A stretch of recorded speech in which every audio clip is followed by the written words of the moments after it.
I never imagined I'd be one of those people, the kind who ends up caught in a story so twisted and raw that it doesn't even feel like real life. But the truth is, everything I'm about to share actually happened. And it started in the most unexpected way, with trust, admiration, and a mistake I still regret. I was just a student, trying to survive college life, chasing grades and part-time jobs, never realizing how one connection could quietly ruin so much. He was respected, admired, loved even by students. Professor Reynolds. Charming, insightful, always had the right words in class. He had this way of making you feel seen.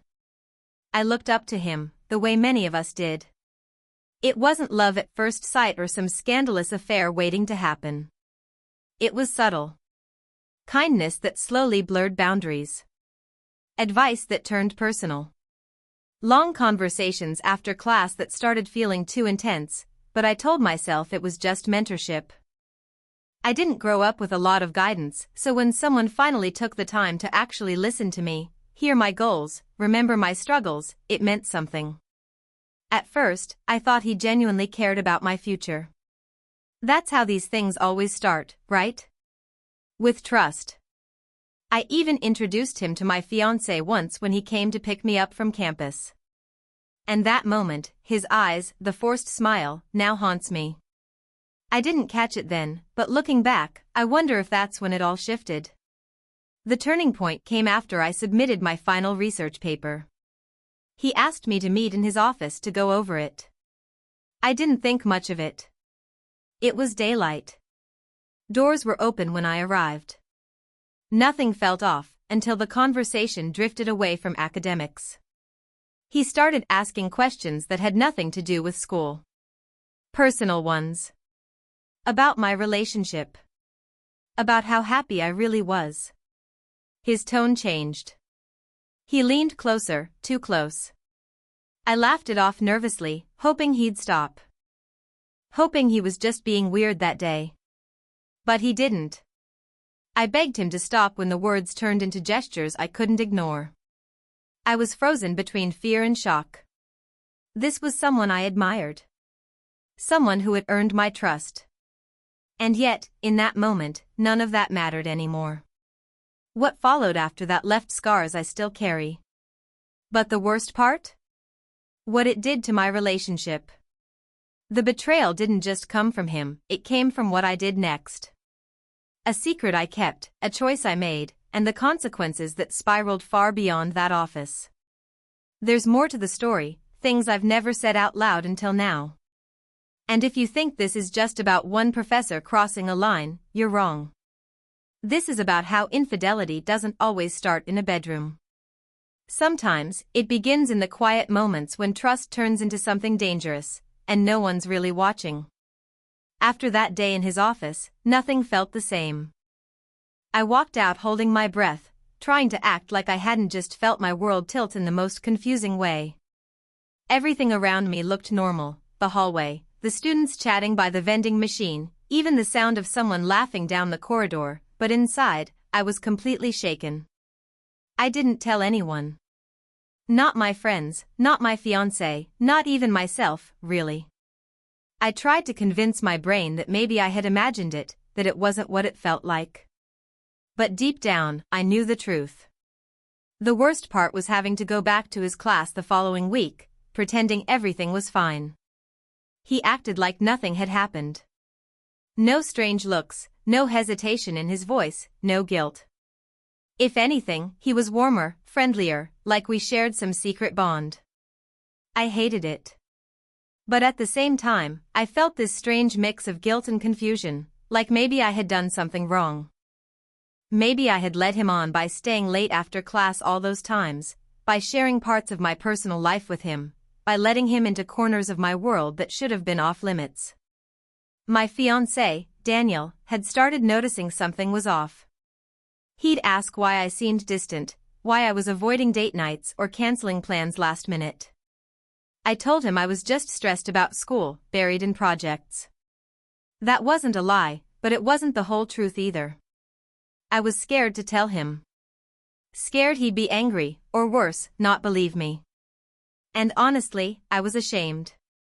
Not because I had done something, but because I hadn't done enough to stop it. At the same time, Professor Reynolds wasn't letting go. He started showing up in small ways, sending me emails with extra feedback, recommending books unrelated to class, complimenting my ideas in front of everyone like I was some star student. To anyone else, it would have looked harmless. But I felt it. That pressure, that quiet demand for attention. And I knew if I didn't do something soon, this would all spiral into something I couldn't undo. But here's where things got even more complicated. I wasn't just scared of losing Daniel. I was scared of what the truth would do to my future.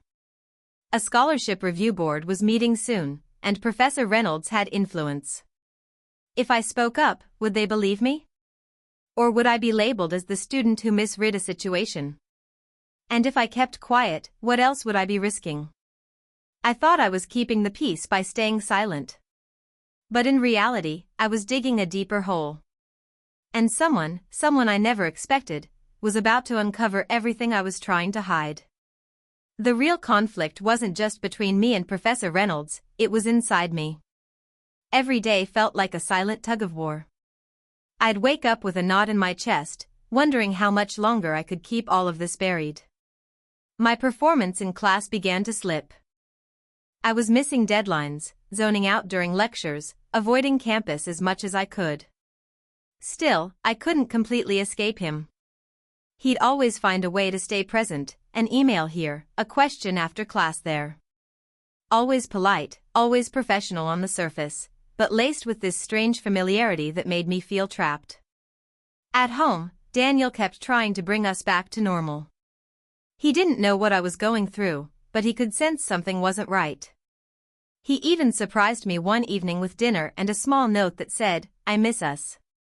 I stared at it for a long time, holding back tears. He had no idea I was slowly unraveling. And the worst part?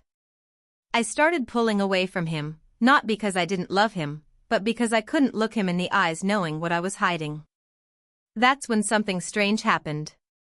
One afternoon, a classmate named Ivy stopped me after lecture.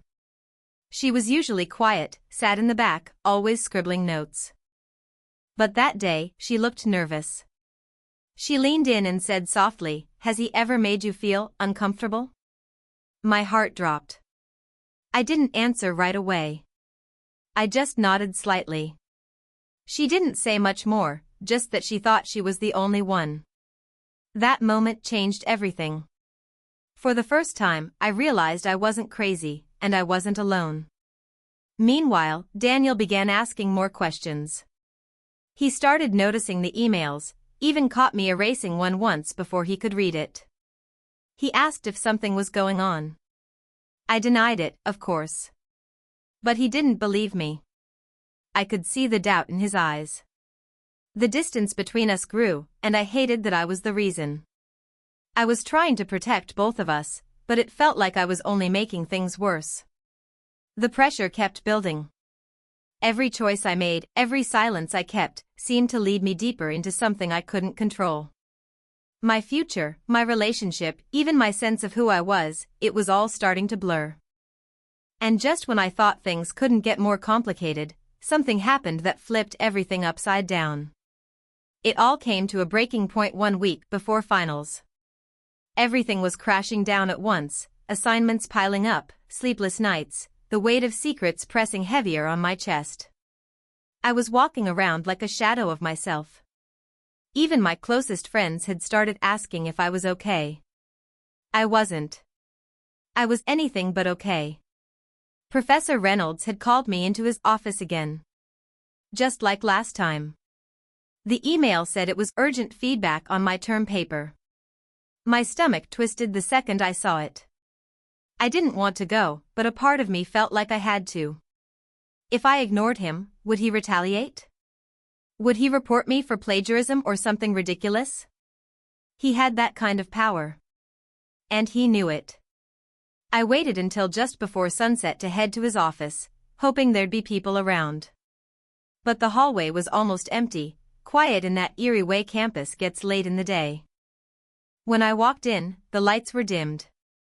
He greeted me like everything was normal, offered me water, asked about my fiancé, smiled like we were old friends. I kept my voice steady, my body stiff. I just wanted to get through it and leave. But then he closed the door. He started talking about how special I was, how he admired my maturity, how he wished he'd met someone like me years ago. I felt my breath shorten, heart pounding.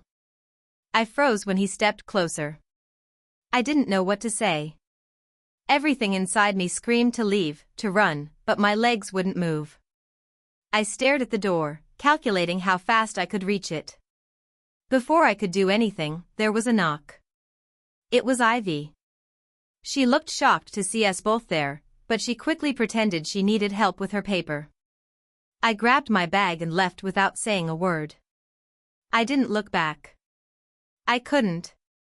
That knock may have saved me, but I knew this couldn't go on. He wasn't just crossing lines anymore, he was burying them. That night, I finally told Daniel, but not everything. Just enough to explain why I'd been distant.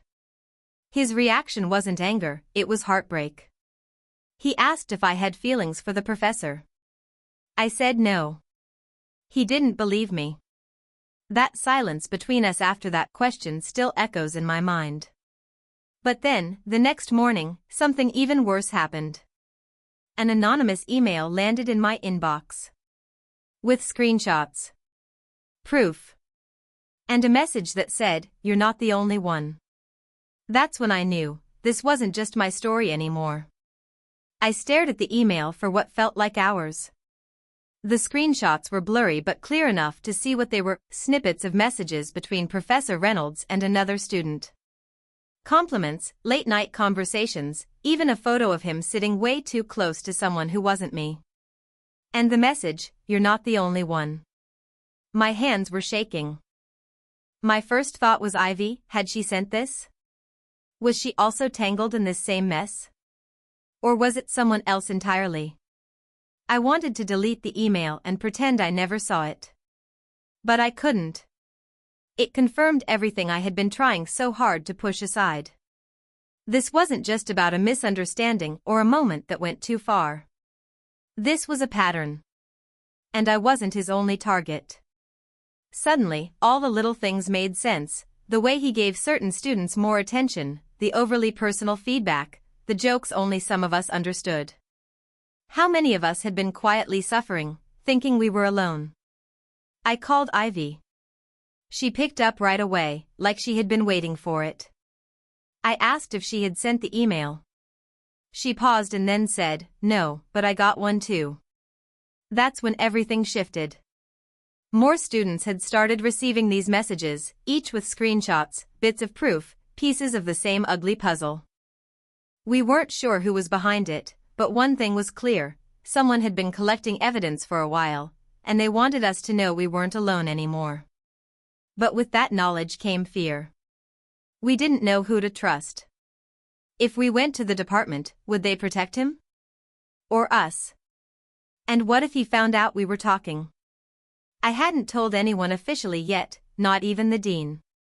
And Daniel, he was still keeping his distance, unsure of what to believe. I couldn't blame him. I had dragged him into a nightmare he never asked for. Then came the second twist, something I didn't expect at all. Daniel called me one night and said, "You need to see this." He forwarded me an email that had been sent to him. From the same anonymous address. It included screenshots, but this time, they were of me. Sitting too close in the professor's office. Smiling during a late-night call. Laughing over coffee on campus. Out of context, all of it looked bad. Very bad.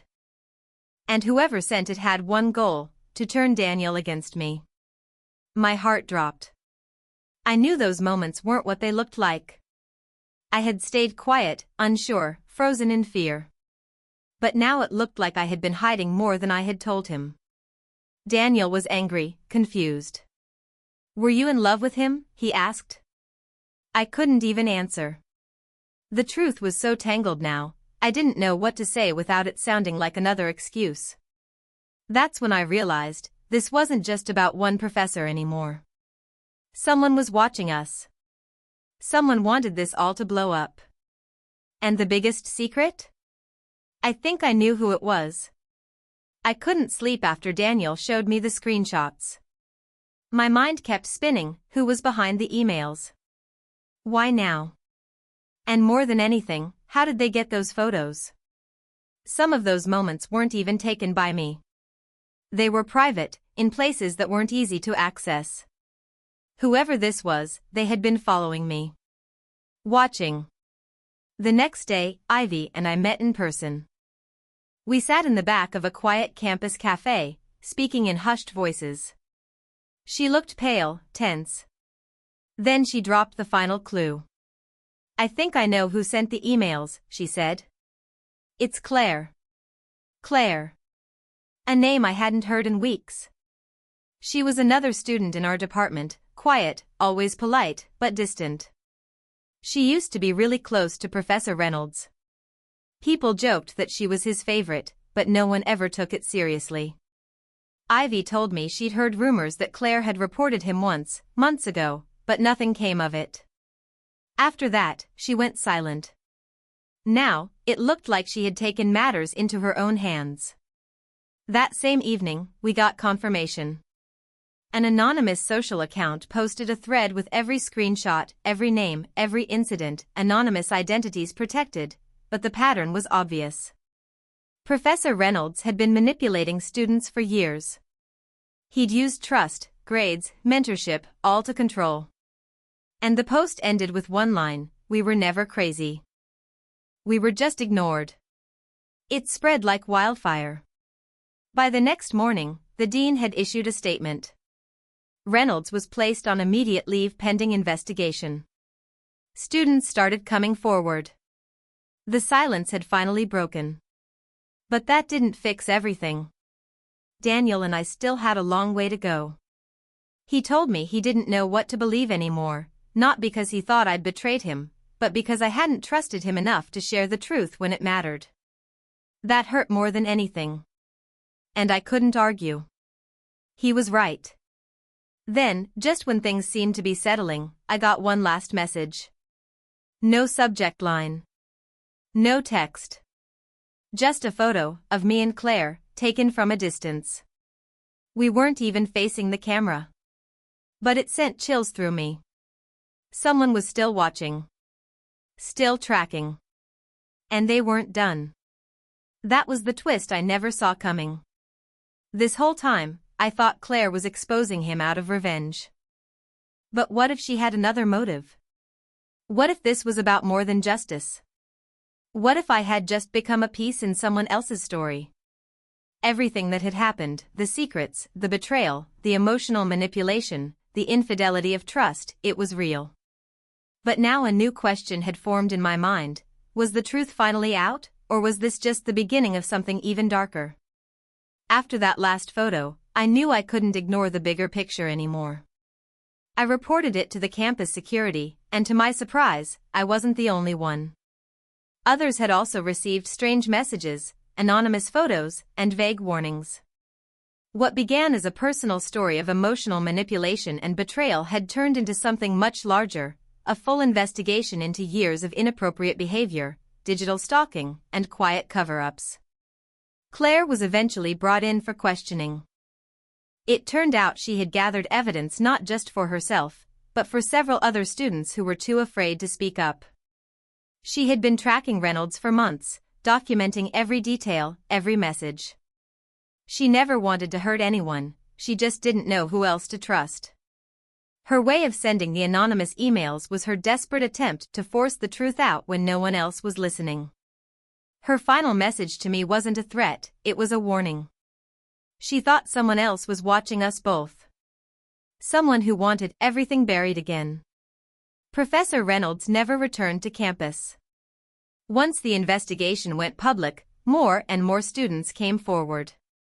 His legacy crumbled in days. And while that should have felt like justice, it felt more like relief. Quiet, heavy relief. Daniel and I needed time. We took space apart, not out of anger, but out of respect for healing. We eventually met one evening, sat under the same bench where we used to laugh about silly things. He told me he didn't blame me anymore. He understood now how quiet manipulation can break down even the strongest people. He forgave me. And I forgave myself. College moved on. New classes, new professors, new faces. But the old lessons stayed with me. I learned that emotional infidelity isn't always loud. Sometimes, it hides behind authority, trust, and silence. Sometimes it looks like attention when you're at your most vulnerable. But it always leaves a mark. To anyone listening, if something feels off, even if it's small, trust yourself. Speak up, even if your voice shakes. You're not being dramatic. You're not alone. And your story matters. That chapter of my life is closed now, but the truth will always stay with me.